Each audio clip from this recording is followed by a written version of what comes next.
A very good morning students. Last classes में हमने animal like organisms, euglenoids and protozoa को study किया and then we talked about the various criteria for classification of multicellular animals. आइए अब हम start करते हैं आज से हमारा पहला phylum, the lowest phylum which is called Porifera. All right.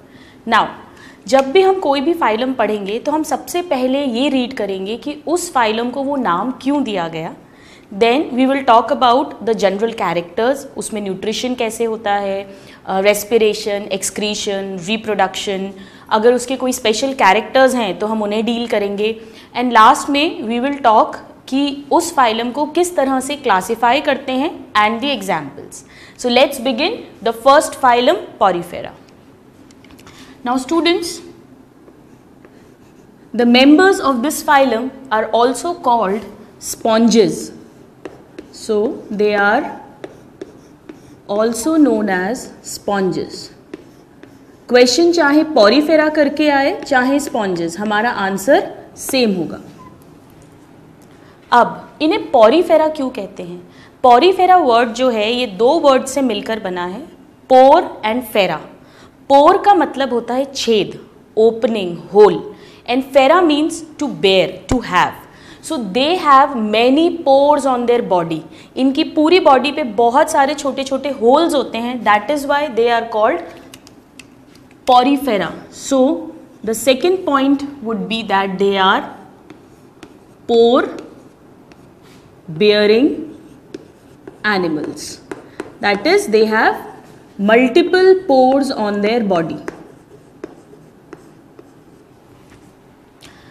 Now, some of the general characters of Porifera जो हम लोग लास्ट क्लास में डिस्कस कर चुके हैं. हम जानते हैं कि पोरीफेरा हालांकि मल्टी सेल्यूलर एनिमल्स हैं, बट इनमें जो सेल्स हैं उनमें बहुत माइनर डिवीजन ऑफ लेबर है, वो प्रॉपरली कोऑर्डिनेट होकर टिश्यूज नहीं फॉर्म कर रहे हैं. So if we talk about level of organisation, हमने लास्ट क्लास में इसको डिटेल में डील किया था. क्या है इसका level? That they are only cellular. इनमें कोई भी टिश्यूज फॉर्म नहीं हुए हैं. इसे आप अच्छे से माइंड करें. ये क्वेश्चन पूछते हैं कि in which of the following phylum tissues are not form. The answer would be Porifera. So this is important. अब अगर हम इसका टाइप ऑफ बॉडी प्लान देखें, किस तरह से ये सेल्स अरेंज्ड हैं, यहाँ कोई टिश्यू नहीं है, तो ये सेल्स जो हैं ये बस इकट्ठे रखे हुए हैं. थोड़ा सा इसमें आपस में कोऑर्डिनेशन है. So the type of body plan would be cell aggregate body plan. इसे भी हमने डिटेल में डिस्कस किया था हमारी लास्ट क्लास में.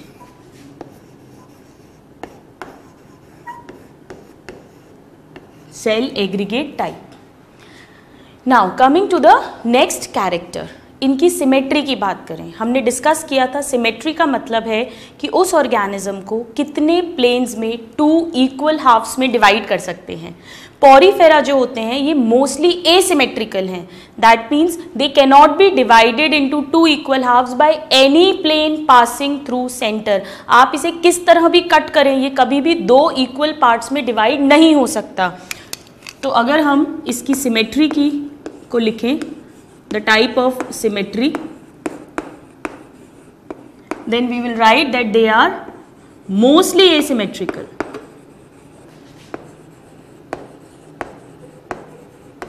Mostly asymmetrical. यहां पे स्टूडेंट्स एक चीज नोट करें आप, एसिमेट्रिकल तो है पर मैंने लिखा है मोस्टली. मैंने यहाँ ऑल नहीं लिखा. सारे पोरीफेरा आर नॉट एसिमेट्रिकल. इसमें कुछ एक्सेप्शंस होते हैं. कुछ पोरीफेरा में रेडियल सिमेट्री मिलती है, जिनका एग्जाम्पल हम इस क्लास में लेटर ऑन रीड करेंगे. So the symmetry is mostly asymmetrical. Now let's talk about their habitat. Where can we find these Porifera? Porifera जो होते हैं ये सारे के सारे एक्वाटिक होते हैं. They are found only in water. So they will not be found on land. So the habitat is aquatic.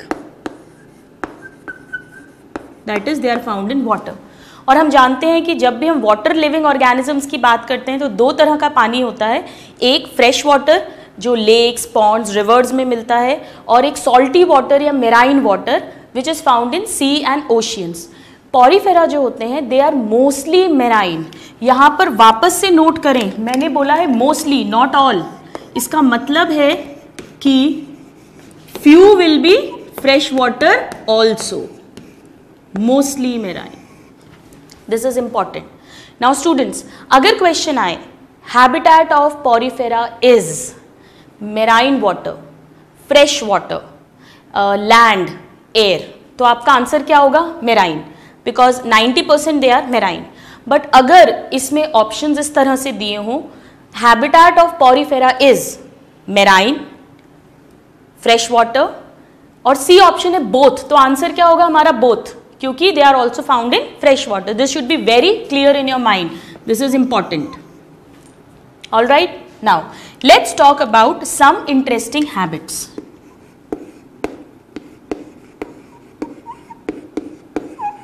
Habits, देखिए स्टूडेंट्स, आप जानते हैं हैबिट्स की अगर हम बात करें तो एनिमल्स जितने भी हैं उनका मेन कैरेक्टर, जब हमने फर्स्ट क्लास में बात की थी इनिशियली प्लांट्स और एनिमल्स को जब क्लासिफाई किया था अलग अलग, तो उसका एक मेजर क्राइटेरिया था कि एनिमल्स जो है they can move, that is they show locomotion, and plants can not move.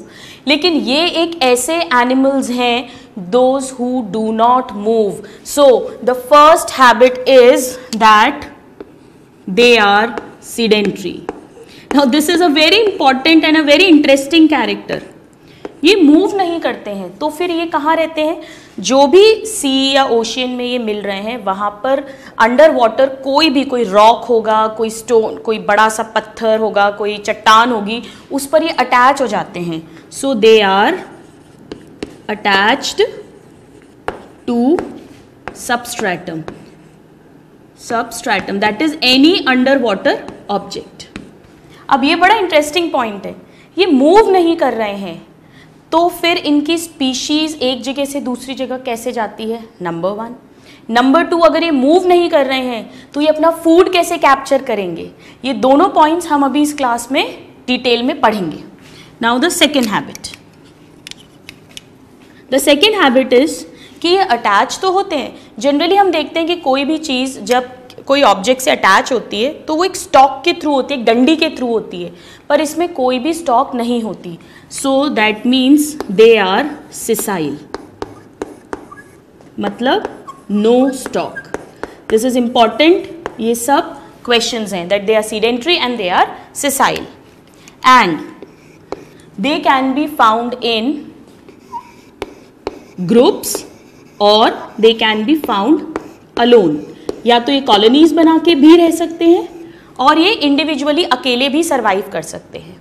So these are the main habits of Porifera. अब हम लोग रीड करेंगे कि इसका बॉडी वॉल कैसा होता है और किस तरह से ये अपने सारे सिस्टम, सारे फंक्शंस, फिजियोलॉजिकल फंक्शंस को परफॉर्म करता है। आप लोग इसे नोट डाउन करें, then we'll proceed.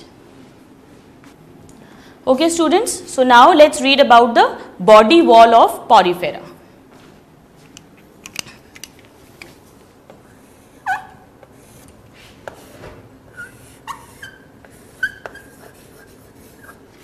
Body wall of Porifera. इनकी जो बॉडी की दीवार होती है, वॉल होती है, वो 3 लेयर्स में फॉर्म होती है। सो it consists of following layers. Now let's try to understand all these layers one by one. The first layer, this is called pinacoderm और ये सबसे बाहर की है। So this is the outer pinacoderm.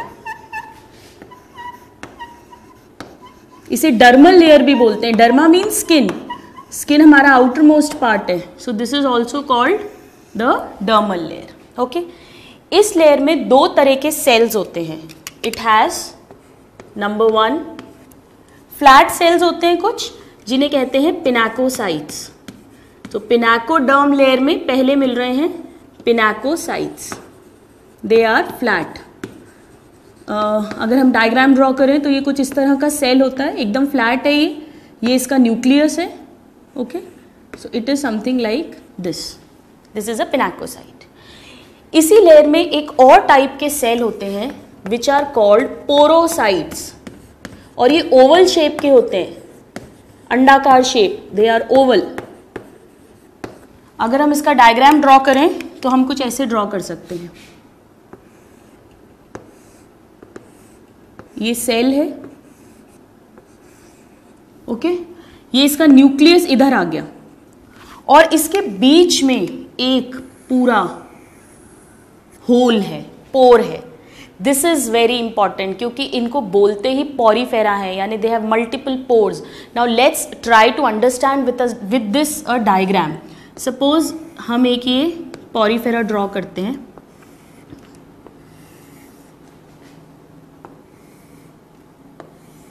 ये इसकी आउटर मोस्ट लेयर है. All right, इस आउटर मोस्ट लेयर में फ्लैट सेल्स हैं. दीज आर द पिनाकोसाइट्स जो फ्लैट है, like this.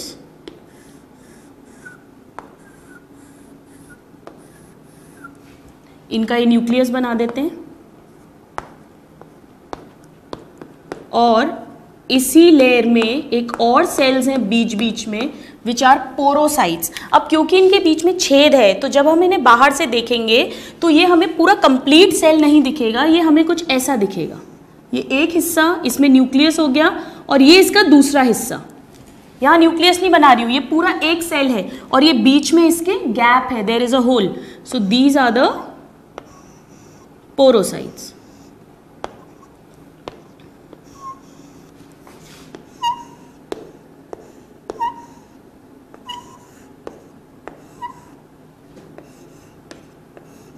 These are the porocytes.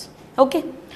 ये है इसकी outer most layer which is spinacoderm and it consists of following two types of cells. अब जो इसकी inner layer है, अंदर वाली layer, let's talk about it. This is the inner layer. It is called choanoderm. क्या कहते हैं इसे? choanoderm. और ये innermost layer है यानी close to the gastric cavity. So it is also called gastral layer. इसमें एक बहुत स्पेशल टाइप के सेल्स हैं जो कि पॉरीफेरा का यूनिक कैरेक्टर है. देखिए किस तरह का सेल होता है. ये सपोज सेल है, ये इसका न्यूक्लियस है, इसमें और भी स्ट्रक्चर्स होंगे यूकैरियोटिक. इसमें इस तरह से एक कॉलर मिलती है. ऐसा लग रहा है जैसे हमारी शर्ट की कॉलर होती है, तो दिस इज अ कॉलर. और ये इसमें से निकला हुआ है एक flagella like this. Okay, let's label. This is the collar. ये है इसमें एक फ्लैजिला और ये हो गया इस सेल का न्यूक्लियस. इस सेल को नाम देते हैं, it's a very very special cell. It is called collar cell क्योंकि इसमें क्या मिल रहा है? कॉलर. और they are also called flagellated क्योंकि इनमें फ्लैजिला है. फ्लैजिलेटेड कोआनोडर्म, कोआनोसाइट्स जो कोआनोडर्म में मिल रहे हैं. इसको प्लीज अच्छे से आप नोट करें. Collar cells and choanocytes, they are unique character of Porifera. ये और कहीं भी नहीं मिलते हैं. क्वेश्चन पूछते हैं which one of the following is a unique character. So choanocytes और the collar cells are a unique character. This is very very important. Please make a note of this. Alright, अब ये अंदर की layer है. Let's draw this in the diagram. कैसे बनाएंगे अपन?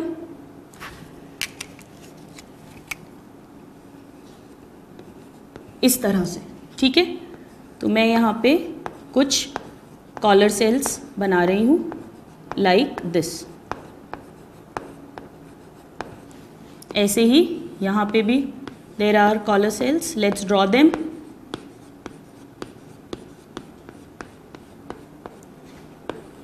Okay, so this is the innermost layer made up of collar cells or choanocytes. Which is a unique character, ये और कहीं भी नहीं मिलते हैं, किसी भी फाइलम में ये नहीं मिलेंगे.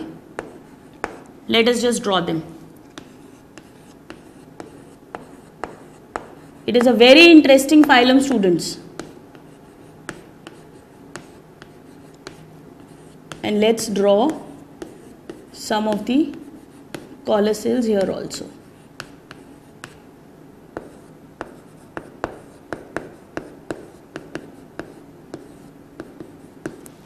All right, ये इस पे सब में न्यूक्लियस बन जाएगा.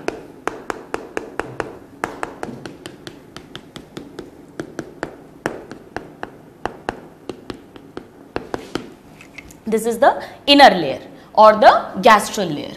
ओके अब ये जो बीच की लेयर है, यहाँ पे एक जेली लाइक मटेरियल भरा रहता है. इसमें it is not a cellular layer, it is a non cellular layer और मिडिल लेयर रहती है. तो इसे कहते हैं, the third layer is the mesohyl layer. Meso means middle layer, so it is mesohyl layer. And important बात ये है कि ये नॉन सेल्यूलर है. It is non cellular. इसमें सेल्स मिलेंगे बट वो प्रॉपर बाउंड्री फॉर्म नहीं कर रहे हैं. So it is a non cellular middle layer. और इसमें जो सेल्स मिलते हैं उन्हें कहते हैं, they are called amoebocytes. So amoebocytes मतलब अमीबा की तरह सेल्स होते हैं ये, इनमें सूडोपोडियास बन सकते हैं. सो अमीबोसाइट्स आर फाउंड. ऑलराइट, तो इस लेयर में मिलते हैं अमीबोसाइट्स.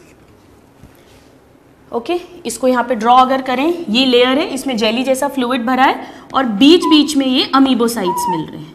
अब ये अमीबा की तरह हैं, तो आप इनको इरेगुलर शेप में कैसा भी बना सकते हैं. They do not have a particular shape.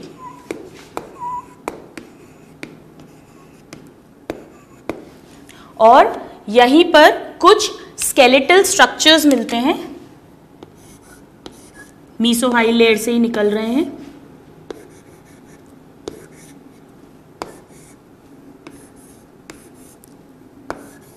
Okay, like this. तो इस डायग्राम को अपन क्विकली एक बार लेबल कर लेते हैं. ये है pinacocyte, flat cell. This hole, this is the porocyte. All right, ये दोनों किस लेयर का पार्ट है? Pinacoderm, which is the outer layer. This is the outer layer. Now this is a collar cell और द क्वानोसाइट. ये किस में मिल रहे हैं? मिडिल लेयर में, दैट इज क्वानोडर्म लेयर में. So this is the second layer and this layer is the third layer, जिसमें मिल रहे हैं अमीबोसाइट्स. और इस लेयर को हमने नाम दिया है mesohyl layer. This is the third layer. तो इस तरह से ये तीनों लेयर्स मिलकर पोरीफेरा की बॉडी वॉल फॉर्म कर रही है. Is it clear? You should know all the 3 layers and the type of cells, जिसमें से यूनिक कैरेक्टर बिल्कुल हमको अच्छे से लर्न होना चाहिए. इस पे several times question has been asked. अब ये जो अमीबोसाइट्स होते हैं, ये मॉडिफाई होकर मिडिल लेयर में और भी कई सारे सेल्स बनाते हैं. कुछ सेल्स इनमें से दूसरे सेल्स के लिए फूड प्रोवाइड करते हैं, कुछ होते हैं जो फूड को स्टोर करते हैं. We will read about this. Okay, अब हमने स्टूडेंट्स बात करी थी कि ये अगर सीडेंट्री हैं, फिक्स्ड हैं, then how do they get their food. आप जानते हैं कि ये इसके आसपास सब जगह पानी होगा, तो ये जो बीच बीच में ओपनिंग्स हैं, दीज ओपनिंग्स, ये जो पोरोसाइट के बीच के पोर्स हैं, multiple various pores, they are called ostia. इनके through water will enter inside the body. और वाटर बॉडी में पहुंचने के बाद ये बीच में जो पूरी खाली स्पेस है, अ large central cavity, this full, इस पूरी स्पेस को कहते हैं स्पॉन्जोसील. स्पॉन्जेस के अंदर की कैविटी है तो हमने नाम दे दिया स्पॉन्जोसील. ठीक है, तो क्या होता है, पानी जो है water, it will come inside the body through these ostia, multiple tiny pores. यहाँ आने के बाद में वो वाटर इस कैविटी में आएगा और ये जो कॉलर फ्लैजिलेटेड सेल्स हैं, इनके फ्लैजिला जो है इस पानी को ऊपर की तरफ धकेलेंगे। इस वाटर के थ्रू ऑक्सीजन आ रही है, फूड आ रहा है, जहाँ जहाँ ज़रूरत है वहाँ फूड डिस्ट्रीब्यूट हो जाएगा, ऑक्सीजन डिस्ट्रीब्यूट हो जाएगी, और जो भी अनडाइजेस्टेड वेस्ट है, CO2 है, वो सब इसी पानी के थ्रू, ये जो एक ऊपर बड़ा सा छेद है, सिंगल टर्मिनल लार्ज पोर जिसे हम कहते हैं ऑस्क्यूलम, इसके थ्रू बॉडी से बाहर चला जाएगा। ओके, तो एक तो बड़ा सा पोर है जिसके थ्रू पानी बॉडी से बाहर जा रहा है, एक बहुत सारे पोर्स हैं जिनके थ्रू अंदर आ रहा है, और एक बीच में कैविटी है। ये तीनों मिलके पूरा का पूरा पॉरीफेरा फॉर्म कर रहे हैं। ठीक है, तो आइए पहले हम लिखते हैं कि अमीबोसाइट्स और क्या क्या मॉडिफाई करके फॉर्म कर सकते हैं, and then we will write about these kinds of pores. आप इसे नोट डाउन करें, then we'll move ahead.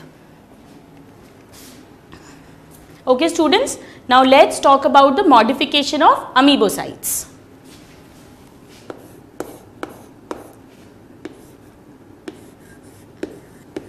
Amoebocytes modify होकर कई तरीके के सेल्स फॉर्म करते हैं। So the modifications of amoebocytes जो कहाँ मिल रहे हैं? मिडिल लेयर में।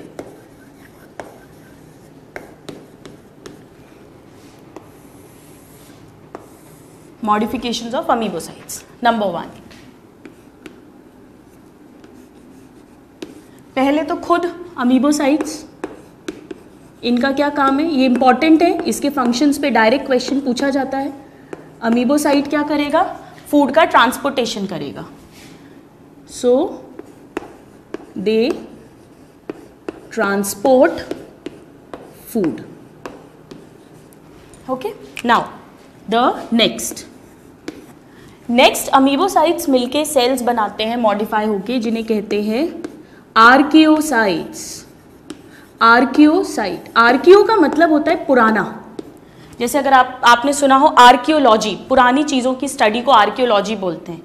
तो आर्कियोसाइट जो हैं ये प्रिमिटिव सेल्स हैं और ये टोटी पोटेंट हैं, यानी इनमें टोटल पोटेंशियल है कि ये कोई भी दूसरा सेल बना सकते हैं। So they are totipotent cell. This is very important, इस पे बहुत क्वेश्चन आता है। So they are totipotent, means they can form any type of cell. ये बड़ा इंपॉर्टेंट कैरेक्टर होता है, बड़ा इंपॉर्टेंट सेल होता है, और इसी की प्रेजेंस के कारण पॉरीफेरा का अगर एक छोटा सा टुकड़ा भी कभी टूट कर और अलग हो जाए बॉडी से, तो क्योंकि उसके अंदर आर्कियोसाइट्स प्रेजेंट हैं उसकी वॉल की मिडिल लेयर में, तो वो पूरा का पूरा नया पॉरीफेरा को डेवलप कर सकते हैं। This is the great power of regeneration, यानी पूरे के पूरे छोटे से बॉडी पार्ट से whole organism can be made again. So because of this they have, porifera have power of regeneration, they can be regenerated। ये क्वेश्चन पूछते हैं कि पावर ऑफ रीजनरेशन किसके कारण है? Because of archaeocytes. In archaeocytes की एक और स्पेशलिटी है कि ये स्पर्म या ओवा भी प्रोड्यूस कर सकते हैं। So they can also form gametes, that is the male gamete और sperm and the female gamete or ova. All right, so this is the second modification. Now the third, they are called trophocytes. Tropho का मतलब होता है nutrition. ये ऐसे sales हैं जो बाकी सेल्स को फूड प्रोवाइड कर सकते हैं। So they provide nourishment to other developing cells, to other cells, यानी कि ये एक तरह से उनको नर्सिंग का काम कर रहे हैं। इसीलिए इन ट्रोफोसाइट्स का एक और नाम है, they are also called nurse cells. ये इंपॉर्टेंट है, इस पे क्वेश्चन पूछते हैं that what is a nerve cell and what is the function. Now the fourth type of cell, they are called thesocytes. Thesocytes वो वाले सेल्स होते हैं जो फूड को स्टोर करते हैं, so they store food. Alright, now the fifth kind of cells are called, they are known as spongioblast. Students, हम लोग थोड़ी देर में पढ़ेंगे कि इनका जो स्केलेटल स्ट्रक्चर है उसमें 3 तरह के स्ट्रक्चर्स हो सकते हैं, या तो स्पॉन्जिन फाइबर के बने हुए स्केलेटल स्ट्रक्चर्स होंगे, या कैल्शियम के बने, या सिलिका के बने हुए। तो जो स्पॉन्जिन प्रोटीन वाला स्केलेटल स्ट्रक्चर है वो कौन बनाता है? स्पॉन्जियोब्लास्ट। सो दे secrete स्पॉन्जिन प्रोटीन फाइबर्स, और ये सब किस में मिल रहे हैं? कौन सी लेयर में मिल रहे हैं? मिडिल लेयर में मिल रहे हैं fibres. Okay, now the sixth, they are called scleroblast. इन सब पे क्वेश्चंस पूछते हैं, I am again and again repeating, they are very important. Scleroblast, scleroblast क्या करते हैं? ये या तो कैल्शियम के स्केलेटल स्ट्रक्चर्स को प्रोड्यूस करेंगे या सिलिका के। So they secrete skeletal structures, alright, and depending upon कि ये किस तरह का स्ट्रक्चर को प्रोड्यूस कर रहे हैं, ये 2 तरीके के हो सकते हैं। अगर ये कैल्शियम के स्केलेटल स्ट्रक्चर्स बना रहे हैं तो इन्हें ही हम कैल्सोब्लास्ट कह देते हैं, और अगर ये सिलिका बनाएंगे then they are called silicoblast. Okay, so यहाँ पे हम लिख देते हैं सिलिका स्पिक्यूल्स बनाएंगे। स्पिक्यूल्स मतलब ये स्केलेटल स्ट्रक्चर स्पाइनी कांटे के शेप में होते हैं, और ये कैल्शियम स्पिक्यूल्स को प्रोड्यूस करेंगे, but they both are together called scleroblast. So these are the modifications. The amoebocytes, archaeocytes, very important, they are totipotent and they form gametes. Then the nurse cells, the storage cells, spongioblast and scleroblast. आप note down करें, then we will move ahead. तो ये हमने बात करी various kinds of amoebocytes की। अब हमने अभी थोड़ी देर पहले डिस्कस किया था कि इसकी बॉडी में बहुत सारे तरह के छेद होते हैं, ओपनिंग्स होती हैं, that can be called as, we'll read the next point, कि इनके बॉडी का फॉर्म कैसा है, बॉडी फॉर्म। ओके, इसके बॉडी को अगर हमें समझना है, let's take a bottle in hand, excuse me, bottle. इसमें 2 तरीके के पोर्स हैं और एक बॉडी कैविटी है। Okay, so there are 2 kinds of pores and there is a single body cavity. और इस बॉडी कैविटी को कौन लाइन कर रहे हैं? कौन से वाले सेल्स? Collar sales. देखिए, बिल्कुल इस तरह का पॉरीफेरा होता है, ये कोई भी एक सबस्ट्रैटम है जिस पर ये अटैच है। यहाँ बहुत सारे छोटे छोटे छोटे छेद होंगे, दे आर ऑस्टिया, जिसमें से पानी अंदर जाएगा। अगर मैं इस बॉटल को इस तरह से ओपन कर दूं तो ये एक सिंगल बड़ा छेद है जिसे हम ऑस्क्यूलम कह रहे हैं, दिस वन। ओके, और जो अंदर इस बॉटल में पूरी खाली स्पेस है ये है spongocoel, which is lined by collar cells. So the water will go inside from ostia, then there is spongiocoel, a large central cavity, and then it will come out from the osculum. So let us write about this. Body form में क्या क्या आएगा? सबसे पहले they have ostia. क्या है ostia? They are tiny and they are multiple, और ये बॉडी के लेटरल सरफेस पे है, पूरे lateral pores through which water enters inside. ये इंपॉर्टेंट है, क्वेश्चन पूछा जाता है कि किस ओपनिंग से वाटर अंदर आता है और किस से बाहर जाता है। Now the second structure, second क्या है हमारे पास? It is osculum. Osculum ostia से डिफरेंट है। कैसे? ये टाइनी था, ये कैसा है? Large.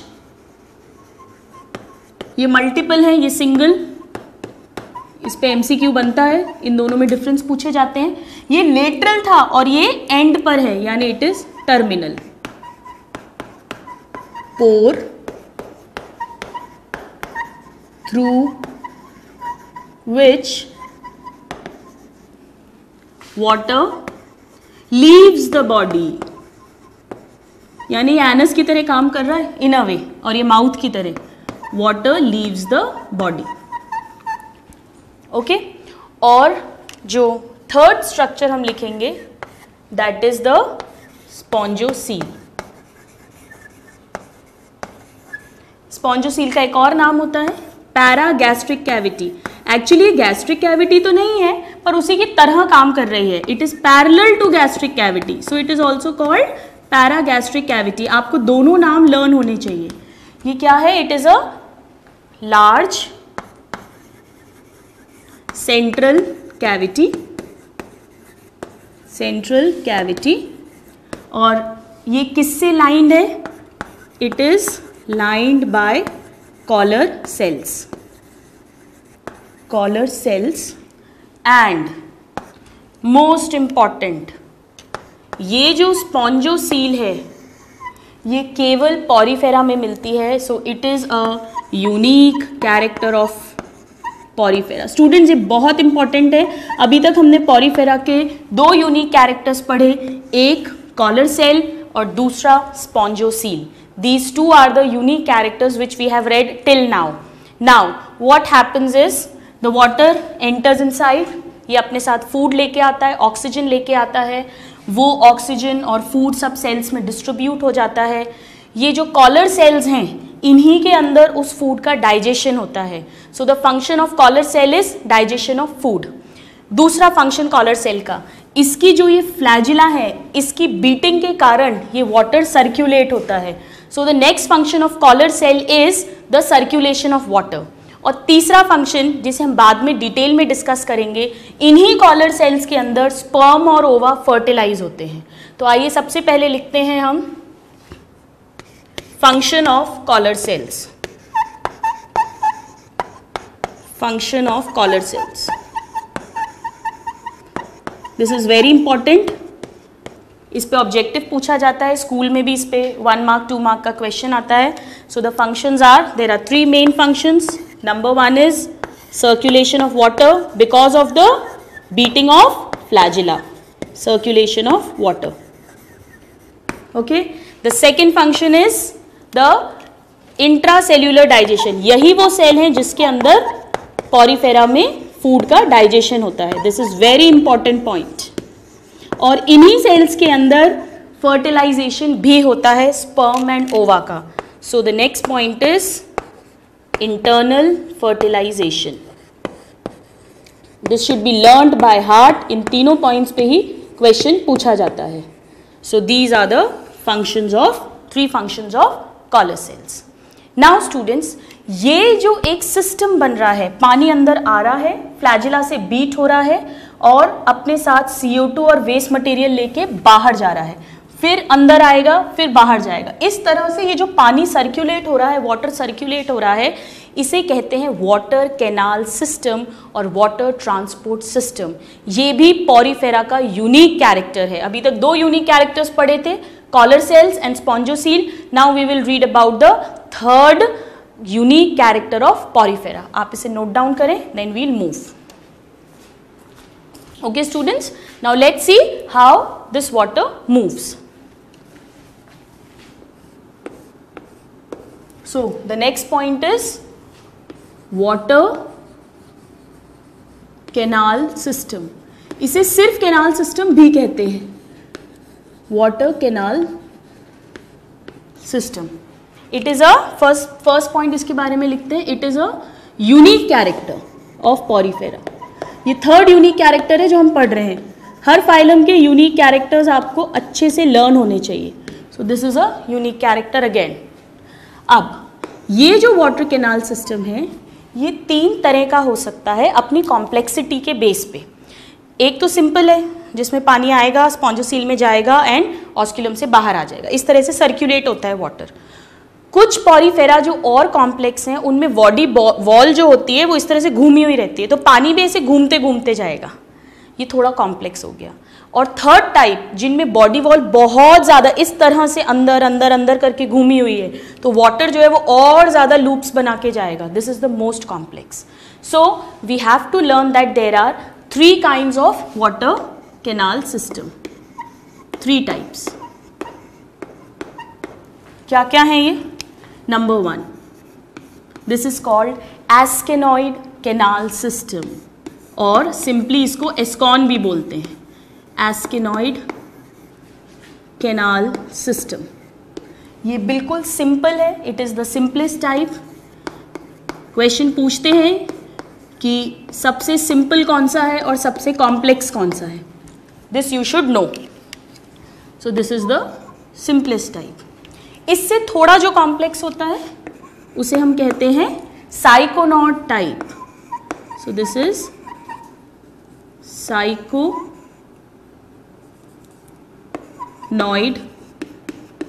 Type, this is little more complex, and the most complex is the leuconoid type, leuconoid canal system.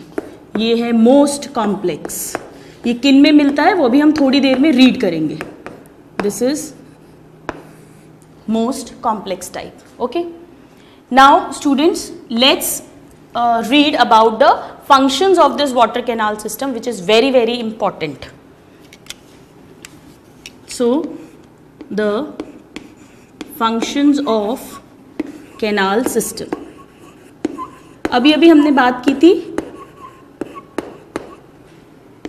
क्या क्या फंक्शंस परफॉर्म कर रहा है। एक तो ये फूड लेकर आ रहा है, so gathering of food, this will be the first function. It helps in food gathering, क्योंकि जो पॉरीफेरा है वो तो सीडेंट्री है, वो तो मूव कर नहीं रहे हैं, तो यही पानी जो है यही वाटर यही फूड लेकर आ रहा है। नाउ द सेकेंड, यही वाटर के थ्रू ऑक्सीजन आ रहा है और CO2 बाहर जा रहा है, यानी it is also helping in respiration of porifera. All right, now the third point, इसी चैनल के थ्रू जो एक्सक्रीटरी वेस्ट मटेरियल है वो बॉडी से बाहर जा रहा है, सो एक्सक्रीशन ऑफ अनडाइजेस्टेड, डाइजेशन कहाँ हो रहा है? कॉलर सेल के अंदर। जो फूड डाइजेस्ट हो गया वो तो बाकी सेल्स में डिस्ट्रीब्यूट हो जाएगा for use by the body, but जो अनडाइजेस्टेड वेस्ट मटेरियल है, वेस्ट मटेरियल एंड जो अमोनिया प्रोड्यूस हो रही है, नाउ दिस इज इंपॉर्टेंट, पूछते हैं excretory product in Porifera, this should be learned by heart. Ammonia, this is also getting excreted by this canal system. And the fourth important point is कि इसी system के through जो sperms बनेंगे archaeocyte से, वो एक पॉरीफेरा से बाहर निकलकर वाटर में जाते हैं और दूसरे पॉरीफेरा के अंदर एंटर होते हैं और उसके ओवा के साथ कॉलर सेल के अंदर फर्टिलाइज करते हैं, यानी ये एक तरह से रिप्रोडक्शन में हेल्प कर रहा है। So the next function is reproduction, और इसमें कैसे हेल्प कर रहा है? By transfer of sperms. So these are the 4 main functions of canal system. तो हमने देखा कि पॉरीफेरा जो मोस्टली मेराइन है, मोस्टली एसिमेट्रिकल हैं, सिसाइल हैं, that is they do not have a stock, sedentary हैं, उनकी बॉडी वॉल 3 लेयर्स की बनी हुई है और उनमें ऑस्टिया मिलते हैं जो मल्टीपल टाइनी पोर्स हैं जिससे वाटर अंदर आएगा, then spongocoel and then it will go out by osculum. तो इस तरह से ये वाटर कैनाल सिस्टम फंक्शन करता है। आइए अब हम पढ़ते हैं the digestion of Porifera. This is very easy students, अब आप लोग पढ़ चुके हो। डाइजेशन कहाँ हो रहा है? सेल के अंदर, तो इसे हम क्या कह देंगे? Intra cellular digestion. बायो में इंट्रा का मतलब होता है अंदर, इनसाइड, सेल के अंदर हो रहा है, so it is intra cellular type of digestion. और कौन से सेल के अंदर हो रहा है? हमने रीड किया था कॉलर सेल्स या क्वानोसाइट्स के अंदर. This is a very very important question. Please make a note of this कि कैसे टाइप का है और कौन से सेल्स के अंदर होता है. ठीक है, इतना लिखें आप. Then we will read about the reproduction and the skeleton. Okay students, now let us read about the skeletal structure of porifera. आइए,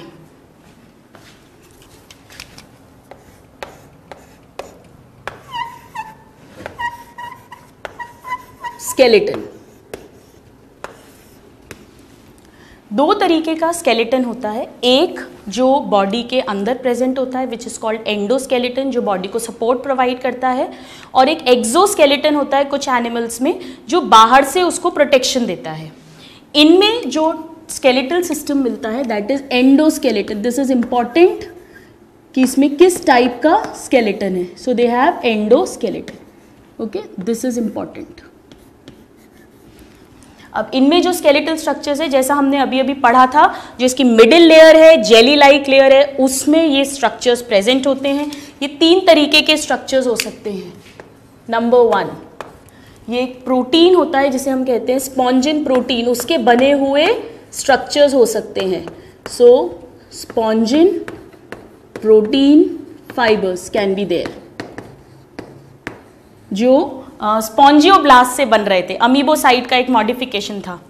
कोई बात नहीं अगर अभी याद नहीं हुआ, बट आपको इसको लर्न करना होगा. दूसरे टाइप के स्ट्रक्चर्स कैसे हो सकते हैं? जो कैल्शियम के बने हुए हैं.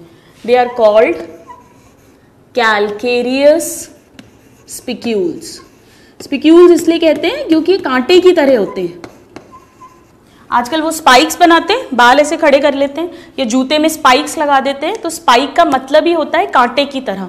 So they are called calcareous spicules and obviously they will be made of calcium. And the third type of spicule are called siliceous spicule. Silica से भरे हुए. So they are called silica spicules and they will be made up of silica, जिससे glass बनता है. So silica.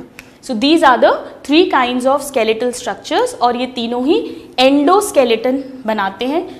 This will be form by spongioblast and these two will be form by scleroblast, जो हमने पढ़ा था. Now let's talk about the reproduction.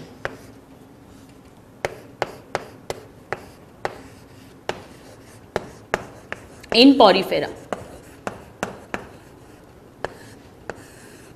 How do they reproduce? Porifera के अंदर दोनों रिप्रोडक्शन मिलते हैं, एसेक्सुअल भी और सेक्सुअल भी. एसेक्सुअल रिप्रोडक्शन जो होता है वो फेवरेबल कंडीशंस में अलग मेथड से होता है और अनफेवरेबल कंडीशंस में अलग तरह से होता है. तो इसमें आइए हम पहले पढ़ते हैं इसमें A, that is asexual type. Asexual type.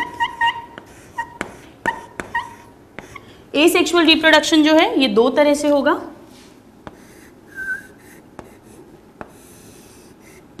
Okay, in favourable conditions, यानी जब सारी एनवायरमेंटल कंडीशंस जो है वो इसके लिए फेवरेबल है. फेवरेबल मतलब एडिक्वेट अमाउंट ऑफ वाटर है, फूड है. और दूसरा हम पढ़ेंगे in unfavourable condition. There may be lack of food, there may be lack of water, so in unfavorable condition. Now students, favourable condition में ये दो तरीके इसका एसेक्सुअल रिप्रोडक्शन शो करता है. या तो इसमें बाहर बड्स बन जाती हैं, जैसे सपोज ये एक पोरीफेरा है, ये इसकी एक बड बन जाएगी. ओके, और ये बड जो है ये बॉडी से अलग हो जाएगी and it will form a new porifera. So in favorable condition they reproduce by budding.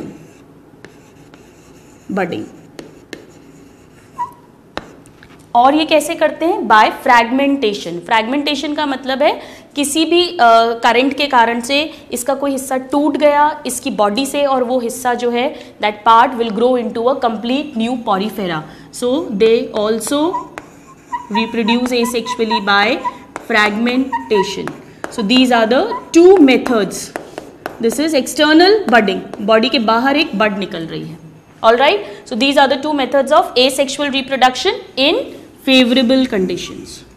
Now let's talk about कि ये unfavorable condition में कैसे reproduce करते हैं.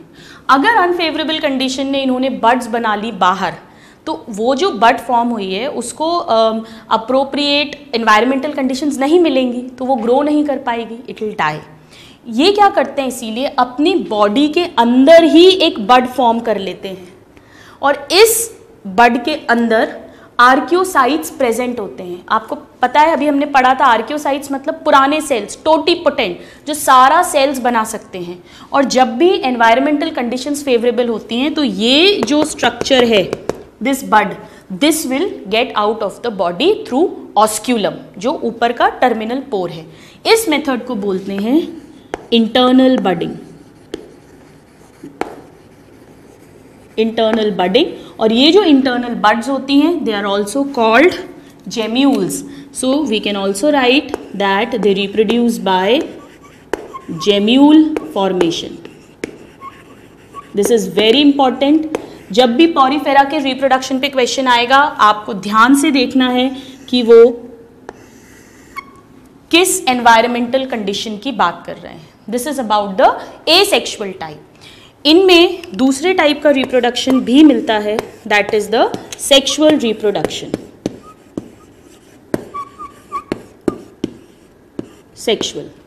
सेक्सुअल रिप्रोडक्शन जो है, इसमें आप जानते हैं गैमीट्स बनेंगे. एक मेल गैमीट होगा, स्पर्म, एक फीमेल गैमीट होगी, ओवा, और उन दोनों में फर्टिलाइजेशन होगा. लेकिन स्टूडेंट्स, यहाँ पर एक चीज़ बहुत इंपॉर्टेंट हमें नोट करनी है.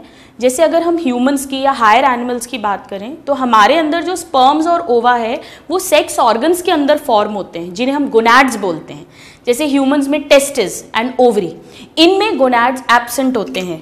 This is a very important point. So there are no gonads, number 1.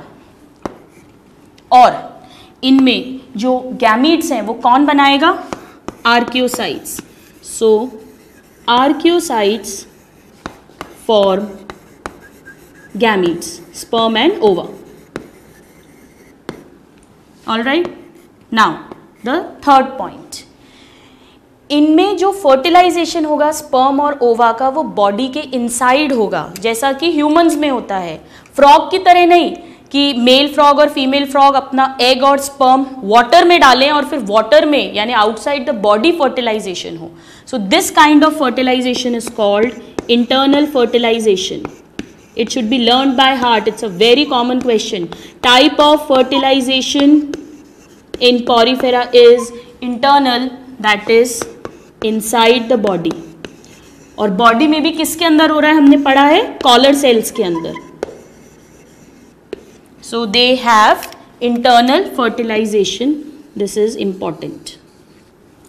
Okay, अब इसके फर्टिलाइजेशन में एक चीज और याद रखनी, इसको समझिएगा. एक ही ऑर्गेनिज्म के अंदर स्पर्म भी बन रहे हैं और ओवा भी बन रहा है, यानी एक ही ऑर्गेनिज्म में दोनों सेक्स प्रेजेंट हैं. यानी कि ये ऑर्गेनिज्म कैसा है, it is bisexual. So Porifera are bisexual. Bisexual organisms को हर्माफ्रोडाइट भी कहते हैं. और इनका एक और टर्म इनके लिए यूज करते हैं, monoecious. To learn is very simple. दोनों सेक्स प्रेजेंट हैं, स्पर्म ओवा दोनों बन रहे हैं एक ही ऑर्गेनिज्म में, तो दे आर बायसेक्सुअल. हम ह्यूमंस कैसे हैं, we are unisexual. Either we have testis which produce sperms और we have ovary which produce ओवा.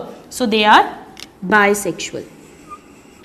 ओके, अब इनमें जो फर्टिलाइजेशन होता है वो होता तो बॉडी के अंदर है.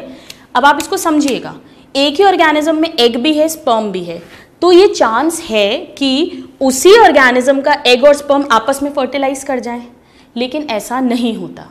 इनमें क्या होता है कि एक पॉरीफेरा जो स्पर्म्स हैं वो वाटर करंट के थ्रू, वाटर कैनाल सिस्टम के थ्रू ऑस्क्यूलम से बाहर निकल जाएंगे पानी में, और वो किसी दूसरे पॉरीफेरा के ऑस्टिया के थ्रू, वाटर के थ्रू उसकी बॉडी में आ जाएंगे.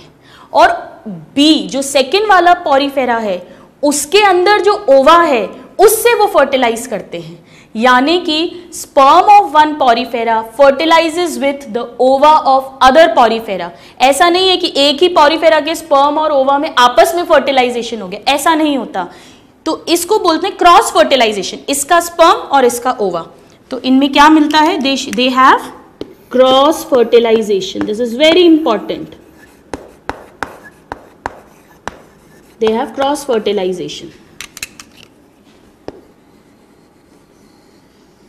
Cross fertilization, that means sperm of one porifera will fertilize with ova of other porifera, very important, with ovum of other porifera. All right, so now in their sexual reproduction they do not have gonads, they have internal and cross fertilization and they are bisexual. अब student sexual reproduction जब भी हम पढ़ते हैं तो type of sexuality पढ़ते हैं, type of fertilisation पढ़ते हैं, और अगला पॉइंट हम ये पढ़ते हैं कि इनका डेवलपमेंट कैसे होता है। इसको अच्छे से अंडरस्टैंड कीजिएगा। जैसे अगर हम ह्यूमंस की बात करें तो हमारे में जो यंग बॉर्न बेबी होता है वो बिल्कुल अपने अडल्ट की तरह होता है दिखने में, सेक्सुअल मैच्योरिटी नहीं होती है, हाइट वगैरह कम है, लेकिन इंटरनली इट इज सेम, उसके भी 2 कान हैं, आँख हैं, सारे सिस्टम्स हैं, सब कुछ सेम है। लेकिन जो पॉरीफेरा है उनमें लार्वल स्टेज मिलती है। लार्वा मतलब इनका जो यंग वन है, जो अभी अभी बॉर्न होगा, वो अपने अडल्ट से बहुत डिफरेंट होता है। कितना डिफरेंट होता है, जैसे कि जो अडल्ट पॉरीफेरा हैं वो हमने पढ़ा सीडेंट्री हैं, दे डू नॉट मूव, जबकि जो लार्वा है वो फ्रीली स्विमिंग होता है। और फिर धीरे धीरे वो लार्वा में कई सारे चेंजेस आते हैं and then after a series of change it converts into adult. यानी वो डायरेक्ट अडल्ट में कन्वर्ट नहीं होता, बहुत सारे चेंजेस के बाद कन्वर्ट होता है, यानी कि इनडायरेक्टली कन्वर्ट होता है। So it is called indirect development.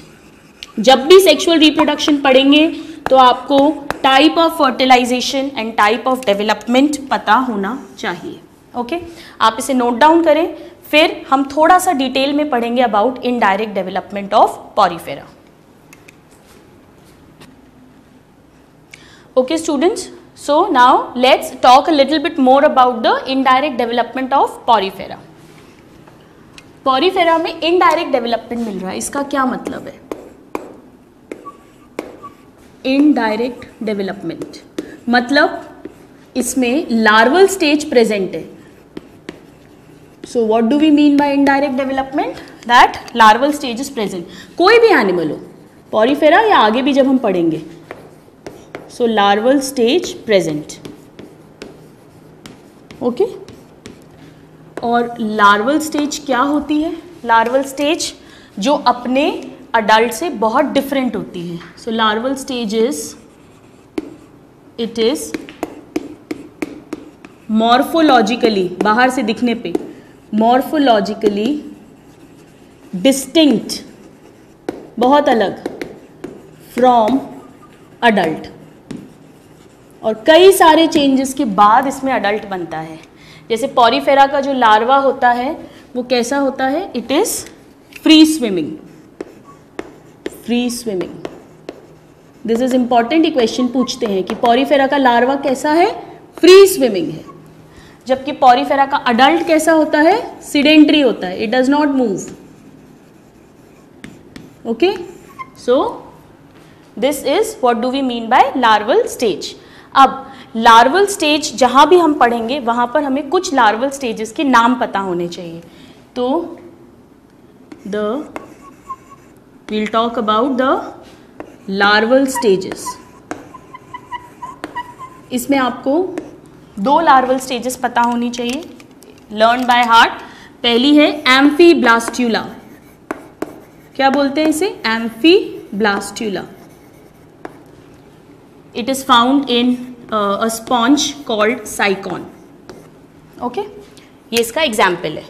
और दूसरी लार्वल स्टेज जो है उसे कहते हैं पैरेनकाइम्यूला। पैरेनकाइम्यूला ये मिलती है ल्यूकोसोलेनिया नाम के स्पॉन्ज में, leucosolenia. These are the examples. Okay, so these are the two larval stages which you should know. Now students, let's talk about how they are classified. So we'll talk about the classification of Porifera. हमने अभी पढ़ा था कि Porifera में अलग अलग type के skeletal structures मिल रहे थे, याद है आपको? अभी हमने रीड किया था. तो कौन सा वाला स्केलेटल स्ट्रक्चर है, स्पॉन्जिन प्रोटीन, कैल्शियम या सिलिका? इस बेसिस पे इसको 3 क्लासेस में अपन क्लासिफाई कर देते हैं.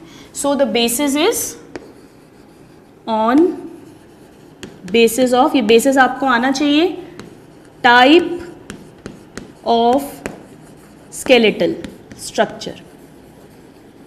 Skeletal structure, this is important. किस बेसिस पे इसे क्लासिफाई करते हैं? स्केलेटल स्ट्रक्चर के बेसिस पे. ओके, 3 तरह के स्केलेटल स्ट्रक्चर्स हैं, तो कितनी क्लासेस में डिवाइड होंगे ये? बट नेचुरल 3 क्लासेस में. पहली क्लास की बात करते हैं, this is called calcareous Porifera. और कैल्शियम जो है, कैल्शियम कार्बोनेट के फॉर्म में प्रेजेंट होता है. कैल्शियम कार्बोनेट को हम चूना बोलते हैं, जिसे हम लाइम कहते हैं, इसीलिए they are also called limy sponge. So calcareous और लाइमी स्पॉन्ज. ठीक है, इनमें क्या क्या मिलेगा? नंबर 1, कैसे स्पिक्यूल्स होंगे? Obviously calcium spicules. देन इसमें वाटर कैनाल सिस्टम कैसा मिलेगा? सिंपल टाइप का रहता है, दैट इज एस्किनोइड, या मिडिल वाला दैट इज साइकोनॉइड. कॉम्प्लेक्स वाला इसमें नहीं मिलता है. सो एस्किनोइड और syconoid canal system is found. Canal system, ठीक है. और फिर इसके एग्जाम्पल्स, इसमें हमें 2 एग्जाम्पल्स रीड करने students. They are very very important, please note them. Number 1 is sycon, जो अभी हमने पढ़ा था, जिसमें एम्फीब्लास्टुला नाम की लार्वल स्टेज मिल रही है. So the first is sycon. इसका एक और नाम होता है, it is also called scypha. This is the first example. Now the second example is called leucosolenia, जिसमें पैरेन्काइमिला लार्वल स्टेज मिल रही है. So it is leucosolenia. ये ल्यूकोसोलेनिया बहुत इंपॉर्टेंट है. क्यों इंपॉर्टेंट है? अभी आपको याद आ जाएगा. ये सिंपलेस्ट पॉरीफेरा है. फर्स्ट क्वेश्चन जो इस पे बनता है, इट इज सिंपलेस्ट स्पॉन्ज, सबसे सिंपल, वेरी इंपॉर्टेंट. सेकेंडली ये कॉलोनीज में रहता है, so it is colonial. Every point is a question, मैं सब पे स्टार लगा रही हूँ. और थर्ड, आपको याद है जब हमने स्टार्टिंग ऑफ दिस क्लास में पढ़ा था कि जो पॉरीफेरा हैं दे आर मोस्टली एसिमेट्रिकल. वहाँ मैंने कहा था मोस्टली, क्योंकि कुछ जो हैं वो रेडियली सिमेट्रिकल होंगे. रेडियली मतलब आप उन्हें किसी भी प्लेन में काटोगे, कट करोगे तो वो 2 इक्वल पार्ट्स में डिवाइड हो जाएंगे. So it is radially symmetrical. It shows radial symmetry. This is very important. Question पूछते हैं which one of the following porifera is radially symmetrical. 4 porifera के एग्जाम्पल्स होंगे, जिसमें से एक होगा leucosolenia. So they are radially symmetrical, very important. Okay, so this was about the first class, that is calcareous class और the limy sponge. Please note it down, then we'll read about the next 2 classes. आइए students, अब read करते हैं इसकी second class.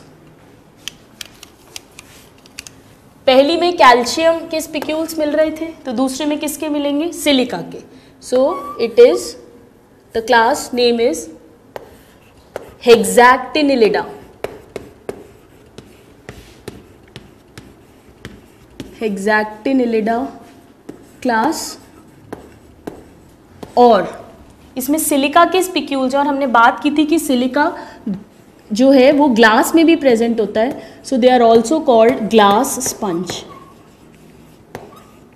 Okay, अब आप सोच रहे होंगे कि इसको हेक्सैक्टिनिलिडा क्यों बोल रहे हैं? इसको मैम सिंपल ही लिख देते, सिलिकेशियस लिख देते. हेक्सा मतलब 6, इसमें जो स्पिक्यूल्स होते हैं वो किसके बने होते हैं? Let's write, it is made up of silica spicules. और ये जो सिलिका के स्पिक्यूल्स हैं जो स्केलेटल स्ट्रक्चर की तरह काम कर रहे हैं, इनमें 6 रेज निकलती हैं। ये इस तरह से होते हैं, they are like this, so they have 6 rays. That is why this class is called hexaquinellida, 6 rays वाले silica spicules. Now the type of water canal system, इसमें only साइकोनॉइड टाइप मिलता है। बहुत आसान है याद रखना, S से सिलिका, S से साइकोनॉइड, so साइकोनॉइड canal system. And now we'll talk about the example, the third part, example. इसमें स्टूडेंट्स हम लोग 3 एग्जाम्पल्स पढ़ेंगे, जिसमें से फर्स्ट एग्जाम्पल बड़ा इंटरेस्टिंग है। इसे कहते हैं यूप्लेक्टिला। इसका कॉमन नेम बहुत पूछा जाता है, it is also called Venus flower basket, Venus flower basket. ये जापान में मैरिज गिफ्ट्स के रूप में दी जाती है। Okay, it is given as wedding gift. जब शादी होती है, वेडिंग गिफ्ट इन जापान। क्यों दी जाती है? बड़ा इंटरेस्टिंग हिस्ट्री है इसकी। एक्चुअली जो यूप्लेक्टिला होता है, इसकी बॉडी के अंदर ये एक सिम्बायोटिक रिलेशनशिप शेयर करता है एक श्रिम्प के साथ। श्रिम्प एक आर्थ्रोपोडा का एग्जाम्पल है। तो इसकी बॉडी के अंदर 2 श्रिम्प्स रहते हैं, एक मेल और फीमेल श्रिम्प रहता है। वो श्रिम्प वहीं पर लिव करते हैं, वहीं पे ब्रीड करते हैं, और जब उनका न्यू ऑफस्प्रिंग बर्थ लेता है तो वो इस यूप्लेक्टिला का जो ऑस्क्यूलम है उसके थ्रू बाहर चला जाता है और फिर किसी दूसरे यूप्लेक्टिला के अंदर रहने लग जाता है। तो एक तरह से यूप्लेक्टिला जो है वो उन दोनों श्रिम्प्स के लिए एक घर की तरह काम कर रहा है। वो जब तक मर नहीं जाते, till they die, they remain inside that euplectella. तो इसको एक बहुत अच्छा, एक बहुत शुभ चिन्ह माना जाता है कि शादी में इसे अगर गिफ्ट कर रहे हैं, यानी कि वो जो हस्बैंड एंड वाइफ हैं वो तब तक साथ रहें जब तक कि डेथ उन्हें अलग ना कर दे। Till death us do apart, ये इस चीज़ को सिंबलाइज करते हैं। It is also called Venus flower basket. ये मैं आपको ऐसे ही मज़े के लिए नहीं बता रही हूँ, ये क्वेश्चन पूछा जाता है कि which porifera is used as a wedding gift. Now the next example, second example is hyalonema. इसमें भी सिलिका के स्पिक्यूल्स हैं और हाइलोनिमा का दूसरा नाम है ग्लास रोप स्पंज। ये सब जिस तरह से दिखते हैं, on their basis of appearance these names have been given. Common names आपको बाय हार्ट लर्न होने चाहिए, इन पे डायरेक्ट क्वेश्चंस पूछे जाते हैं। And the third is pheronema. Pheronema, this is called bowl sponge. Bowl की तरह दिखता है ये, कटोरे की तरह, so it is called bowl sponge. Alright, so these are the 3 examples of class hexactinellida. आइए अब हम पढ़ते हैं इसकी third and the last class. The third class is called demospongiae. Demospongiae class. इसमें जो स्केलेटल स्ट्रक्चर होगा, ऑब्वियसली जो तीसरा वाला बचा है, कौन सा बचा है तीसरा? Spongin protein fibres. सो जो स्केलेटल स्ट्रक्चर है that is made up of spongin protein fibres. कभी कभी इसमें भी सिलिका के स्केलेटल मिल जाते हैं, पर वो इंपॉर्टेंट कैरेक्टर नहीं है। आपके लेवल पे आपको स्पॉन्जिन प्रोटीन ही लर्न करना है। सो स्पॉन्जिन प्रोटीन फाइबर, और इसमें सबसे ज़्यादा कॉम्प्लिकेटेड टाइप का कैनाल सिस्टम मिलता है जिसे कहते हैं ल्यूकेनॉइड सिस्टम। वेरी इंपॉर्टेंट, पूछा जाता है ल्यूकेनॉइड canal system.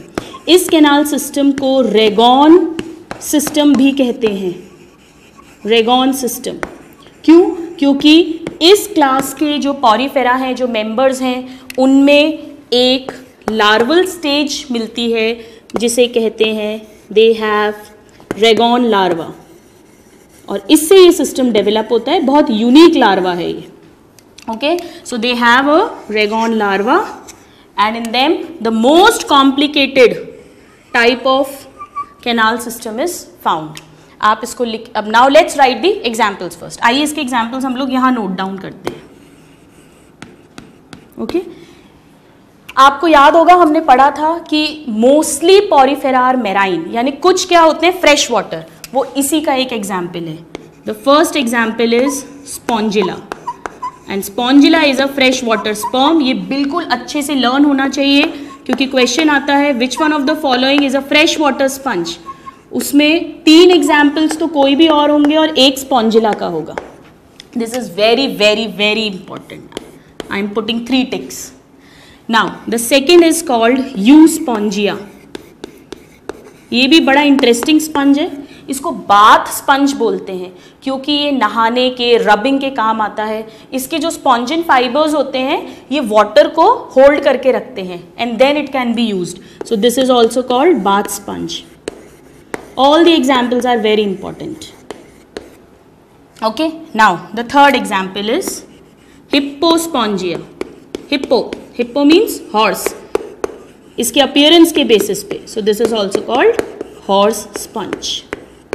Okay horse sponge. Now the fourth example, it is called, this is called chalina. ये भी बहुत पूछा जाता है। I am putting a star. चैलिना जो है इसको बोरिंग स्पंज भी बोलते हैं। अभी बोरिंग स्पंज क्यों है ये बड़ा इंटरेस्टिंग पॉइंट है। बोरिंग इसलिए नहीं कि ये बोर करता है, इंटरेस्टिंग नहीं है। बोरिंग इसीलिए क्योंकि ये जो पर्ल इंडस्ट्री है, जो मोती पर्ल का जो शेल होता है जिसे ऑयस्टर कहते हैं, उसमें ड्रिल कर देता है, बोर कर देता है, होल बना देता है। इसीलिए पर्ल इंडस्ट्री के लिए ये बहुत हार्मफुल होता है। ये क्वेश्चन पूछा जाता है। So it is called boring sponge and why? Because it drills oyster और pearl shells. So it is harmful for the pearl industry. This is often asked in the exams. And now last but not the least, last example जो है, I'm sorry students, यहाँ मैंने नाम उल्टा कर दिया है। इसको क्लियोना कहते हैं जो बोरिंग स्पंज है, और जो लास्ट स्पंज है दैट इज चैलिना। चैलिना जो है ये बिल्कुल ऐसा लगता है जैसे कि कोई जो डेड मैन है उसकी उंगलियां हों, बिल्कुल एकदम ऐसा सुकड़ा सा। So this is called dead man's finger. या आपने अगर कभी कॉमिक्स में, एनिमेटेड मूवीज में जल परी देखी हो, जल परी को हम मरमेड बोलते हैं। So it is also called, जैसे कि उसके ग्लव्स हो, mermaids gloves. So these are the 5 examples of porifera which has spongin protein fibers: freshwater sponge, bath sponge, horse sponge, boring sponge and dead man sponge. Students, now at the last we will read a trick जिसके through हम इन तीनों classes के examples को बहुत easily learn कर सकते हैं। तो आइए अब हम वो ट्रिक सीखते हैं। Okay students, now let's learn the trick to learn all the examples of all the 3 classes. आइए, मेरे पास एक कार है और वो जो कार है, मैं क्योंकि मैं खुद एक डॉक्टर हूँ तो मुझे पता है कि अगर फास्ट कार चलाएंगे तो हार्ट पे लोड पड़ता है because of excitement and you know increase blood supply. तो मेरे पास जो कार है वो कैसी है? कार इज साइलेंट, उसमें आवाज़ वगैरह नहीं है, मैंने उसको बहुत अच्छे से मेंटेन किया है। इट इज़ साइलेंट और मैं उसे कैसे ड्राइव करती हूँ? Slowly. So it is slow. So car is silent and slow. जिनमें कैल्शियम स्पिक्यूल्स मिलेंगे, silica spicules will be present and S is for spongin fibers will be found. आइए अब इसके एग्जाम्पल्स रीड करते हैं। So I have a car and my car is silent and slow. क्या होता है देखिए, स्लो कार, स्लो कार कैसी, कितने हॉर्स पावर की? 1, बस 1 हॉर्स पावर की। Okay, so slow 1 horse power की कार चलाने से क्या होता है? कार चलाने से हार्ट एकदम फिट रहता है। ठीक है, तो माई car is silent and slow, और स्लो 1 हॉर्स पावर की कार चलाने से हार्ट एकदम फिट रहता है। आइए अब इसके एग्जाम्पल्स हम लोग लर्न करते हैं। पहले कैल्शियम वाले examples, this is साइकॉन and this is leukosolenia. Now let's talk about silica spicules containing porifera. The first example is Euplectella, given as a wedding gift. Euplectella. H stands for Hyalonema. Hyalonema. And P stands for Pheronema, that is the bowl sponge. Okay, so these are the 3 examples of silica containing sponges. Slow 1 horse power की, अब क्या होगा? So let's write about spongin fibers. Car चलाने से first C stands for Cleona, that is boring sponge. चलाने से C stands for Chalina, dead man's finger or mermaid's glove. S stands for fresh water sponge, that is Spongilla. H stands for Hippospongia, that is the horse sponge, Hippospongia. और heart कैसा रहता है? Fit नहीं, एकदम fit. So E stands for Euspongia or bath sponge. Alright, so you can just note down the trick that slow 1 horse power की car चलाने से heart एकदम फिट रहता है. So this way we can learn about porifera. So students, आज की class में हमने पहला lowest phylum पढ़ा animal kingdom का. You learn this, and then in the next class we'll talk about the next phylum, that is Coelenterata. Till then, happy learning and have a good day. Thank you.